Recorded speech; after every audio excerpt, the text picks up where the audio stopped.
Hey guys, uh, thank you for saying I'm handsome on that yesterday with my dad, and we're talking about in nature. Hold it up on your face. They can't see you. Hey guys, I'm here with my son, Brendan. He just got out of school. It's my kindergarten here. He was saying thank you for all the great comments. He was reading. Comments and We were having a Facebook Live, and we were just talking about fatherhood, and he read for you guys, and so many people said you were handsome. I can do it. I can do it. No, I'm gonna hold it for the stability, but we can still see you. Hey, so today we're gonna talk about nature. Brendan, are you gonna help me out? Nature. Why do you like nature? And you can hear the birds. Because humans are nature. Humans are nature. That's absolutely right. We are nature. Because Michael Jackson made up that human nature. He said Michael Jackson made up human nature. He did write that song. I told you guys, Brendan learned how to read with song titles. I go on notes and type all 100 million of those songs. I know. And he loves his music. Millions of those songs. I hear you, Brendan. When I write. Okay, so this is what I want to talk about. Here I am in nature. I'm just going to pan around, and I'm in the back here. My name is... And the irony of being back here, I've lived here now. We bought this place 5 years ago, and I knew I wanted space. I wanted land, and in Southern California, that's hard to come by. And but the nature, what I underestimated was how natural this particular place is. I mean, even when I was touring it, I didn't really pay attention to the trail. This trail, there's a trail on the side of this gate. Hold on, Brendan. And this trail leads into the middle of nowhere. And I'm a city boy. If you heard my story, I'm from the city of Long Beach, like city. So we'll get deer come up to the fence here. I've even seen a coyote, although that kind of freaks me out. They say they're mountain lions, but you rarely see them, every once in a while. So I don't let that fear drive me or anything. But it's a real natural place, and bees and all just types of stuff. Raccoons running by. And this is right here in Southern California. In fact, some of you guys actually watched our show. Here's Layla. She wants to say hi. Say hi, Layla. Hi. I told you to take that. Is that lipstick on you? No. Okay. It's It's red punch juice. Oh, red punch juice. Okay. All right. Some of you guys saw our House Hunters episode. You hear these birds, and it was 5 years ago. It stopped airing. We were on twice, actually buying this place, and this was like the most natural of the places. But I chose it because it's on 1.5 acres, and I thought we could really stretch out. What I wasn't realizing is it came with snakes. I mean, talking about having to be the man of my household, we don't see them anymore. We did some fencing stuff and things like that, but it gets real. Nature is real. But you know what? God created nature, and any of us afraid of nature, we don't have anything to fear. Now, you need to be careful, but you don't have anything to fear. Let me see who's in the house. Jean, thank you for being on. Nerica, thank you for being back. Sterling, Brian Hall over at the office, thank you for being back. So why am I talking about nature? Why am I out here in the back? And, why am I talking about nature? Because nature is very interesting. We can learn a lot about nature. We can learn a lot about the mutual relationship. They call it synergy that happens in nature, right? It's not a hot day, so I'm trying to, and these flowers, hey, don't mess with Braxton, Brendan. Brendan, come on. Nature is loud. You got something to say? I know nature. You know nature? I know it too. Nature is loud today. But I can't see the bees right now. But think about the synergistic relationship. What is synergy? Synergy is when two parties, and we could be talking about animals, we could be talking about nature, we could be talking about human beings. Two things come together to create a relationship that is stronger, better, more productive than any two separately, right? So it's not 1 + 1 = 2. It's like 1 + 1 = 11, right? That's synergy, right? So me plus you, right? Focus on a goal with positivity can equal big things. And that's what happens. Like, think about the bees and flowers, right? What does the bee do? And I researched this. Like I said, I get geeky with this kind of stuff. But the bee goes around trying to get the nectar, right? Not only the nectar, but the pollen. The nectar is Yep. made of nature. Nature, yeah, nectar is in the nature, right? But the pollen is like the protein of the plant. Like me trying to get protein after a workout. Hey, Erica, thanks for being on. Like me trying to get protein after the workout, that's what the bee is after protein in the plant, right? And the bee kind of has these sacs on its leg. Like my dad. Thank you, Brendan. The bees have these sacs on its leg to carry the pollen back to the, where are they at? Where are bees at? The nest? I don't know, I lost my words there. But the bee carries it back for their young. Call it the larva or whatever. The baby bees, right?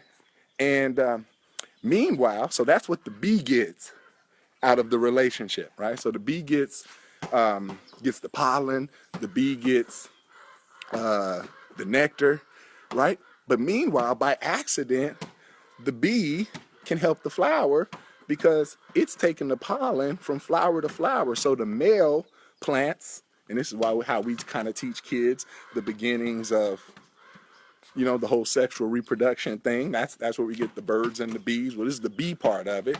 So meanwhile, the male flowers are now able to pollinate the female flowers, and that's how we get new creation. Everything wants to reproduce. That's everything wants to reproduce, right? And that's synergy in nature. With zebras and oxpeckers, these little insects that suck blood from zebras, like the surface of zebras, right? Zebras get tick bites all over the place because the ticks are following them. You've seen Lion King if you got kids. Angela says the hive, the beehive. Yeah, sometimes, you know, the simplest of words just escape you.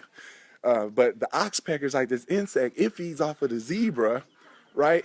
Helping it to suck the blood out of the tick bites and things like that. But it also has another benefit. When these oxpecker insects get fearful or they sense danger, they start making this sound. They start emanating this sound. And it allows the zebras to know that danger is near. It could be the big bad lion. It could be Simba or Simba. This is nature. It could be Mufasa. This is nature. Where's nature? Show them nature. That's nature. It's nature. So now the zebra is alerted of nearby danger because of the oxpecker, right? So this is what we call mutualistic relationships. We call this synergistic relationships. Science also calls it functional interdependence, cooperation, symbiotic relationships. Like I said, I didn't get the best grade in science, but later in life, when I find science to apply to my real life, it sticks like glue. That's all you got to teach somebody. Figure out how to get them to see that this is real life and it can be applied to you on a personal level and it will stick. That's where information turns into knowledge, when you can apply it. Right? But then there are opposite relationships. And these are called, what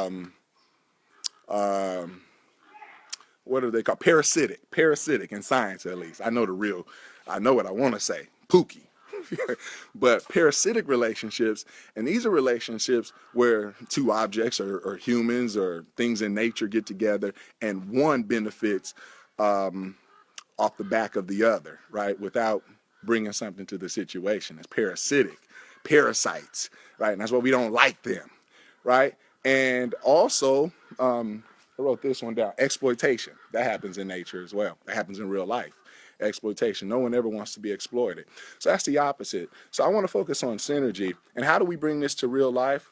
The people we hang around. The people we hang around. Someone once told me, you're the average of the 5 people that you hang around the most. Do some math here. If you gave everybody in your life a rating of 0 to 10, if you got 5 10s, that equals 50. You find the average, you divide that by 5, and if you are the average of the 5 people you hang around, you're going to be a 10, right? If you have 3 10s in your life, okay, but you got 2 5s in your life, okay, so mathematicians, help me with the math there. So that's 30 plus 10, that's 40. 40 divided by 5. Somebody give me the math. Is that 8? Yeah, that's 8. I'm doing okay. That's 8. So even with 3 10s in your life, we talked about the power of mentorship yesterday, right? Even with 10s in your life, a couple 5s, now you're down at 8. Now, most people in the world are just not 10s. It's hard to find real 10s. Somebody give me an amen. An amen on a Tuesday. But if you find them, cherish them, right? And so you're always kind of raising your average, right? There are all types of associations in the world that we benefit from our environment. You got associations, but you also got disassociations. Some people you gotta let go. You got synergistic relationships where when you get with the right group, right? They raise you, and some energy is at work where when you guys all get together, there's a third person created, or an additional person created that is greater than each of us separately. And that's what we should seek to find. We should seek to find people that raise us up. We should seek to find people that build us up, people that compliment us, people that want to see the best for us, and we give back that same energy, right? Synergy, working both ways. This is a two-way street in relationships here, right? And so Brian, he brought to my attention, he's like, let's do like Operation Push-Up. And I don't mean like push-up, but pushing each other up. And what I would challenge you to do is tag somebody in this video that you want to either create some kind of challenge with, some kind of accountability, right? You'd be surprised. That's why I think CrossFit finally worked for me. You guys know I got up to about 230, and some would say, "Oh, brother, you wasn't even that big," but to me, I was, and I showed it. You know, clothes on, one thing, even then, but clothes off, you can't lie to yourself. And I made a change going into my 30th birthday. And I think what CrossFit did for me, now CrossFit's not for everybody, but it gave me accountability. You're working out with this group, you're seeing this same group, you're punching your numbers in the computer, you're comparing, not that you should compare to others or anything, but it's this friendly competition, and you're like, oh man, if Bob is doing that, I need to step it up a little bit, or and it's that level of accountability. I think that we can use that in our own life. I see B-Dub here, one of the best bass players that I know. Look at this nature. Show him nature. Oh yeah, that's beautiful nature, right? Being musicians, we call it shedding. You get with musicians that help you to raise your average. That's on the keys, and that's what these symbiotic, synergistic relationships do. Like I said, 1 + 1 doesn't equal 2. With synergy, 1 + 1 = 11, right? So I would challenge you to tag somebody in this. It could be a prayer challenge. You and this person, you take turns calling each other, and maybe it's prayer at 6 a.m. Because maybe if you say by yourself, I'm going to pray every day. I'm going to make sure it's the first thing I do, and you start off doing it, as we all do, by willpower and stuff, and then it falls off. They say it takes about 21 days to really reinforce a habit and stick with it. But most of us can't get past 21 days. But maybe when you include another person in this and you rely on synergy, right? That's one of the ways that your habits can stick, because you've got somebody else on the line, someone depending on you to bring your part of the deal to the table, right? The prayer challenge. It could be exercise, I know some of my best workouts are when I include other people, and I have my group that I'll go down the line. Hey man, you want to work out? What are you doing? Have you worked out today? And that's another way to get in. This happened to me Saturday. One of my doctor friends, he's a chiropractor, Dawson. Somehow Saturdays get me, and I wasn't feeling like it. And this would be a break in my pattern because I'm working out every day. I'm going to do something physical. And that text came in, there's that synergy, or that relationship at least, and I didn't want to do it. But he said, man, have you worked out? And what was my answer?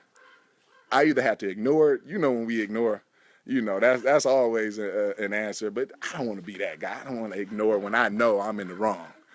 And I said, I'll be there, man, 20 minutes. I got up, took my pre-workout, and it was one of my best workouts ever. This is what we need, right? Shout out to Jason. I know Jason is on it right now. I'm enjoying your post. Uncle Lorenzo, thank you for being here. B-Dub, Travis, Nerica, Brian. Man, this nature's all in my face. It's parasitic right now. Get away. But yeah, that's all I want to challenge you. That's all I want to challenge you to do is get around the right people. I used to say in my sermons, I say, I don't care. I don't mind hanging with somebody who doesn't have anything. That's not the problem. The problem is when I start hanging around with people that don't want to be anything. And that is a problem. That is a problem. So this ain't about what you got. This ain't about, I remember one person telling me a story about how they knew that they were in a bad relationship when the people started talking about, oh, it's great to have friends that, you know, have this and have that. That's not what life is about, and that's not what friendship is about. I don't care what you got. It's about what you want to be, right? And how you show up, right? And if when I'm done with you, it's all about energy. If I'm done with you, if I feel uplifted when I'm done with you, I want to continue that relationship. If I feel drained when I'm done with you, I don't want to. I'm not motivated to repeat that. If I feel drained when I'm done with you. And then there's the whole introvert, extrovert. Some of us can't help it. I think I'm more introverted than I am extroverted. And I have to renew myself alone. It's just how us introverts sort of work. But on a general idea, if I feel drained and like this was parasitic, you know, because some people, they don't want to have a mutual, because synergy is about mutualism, right?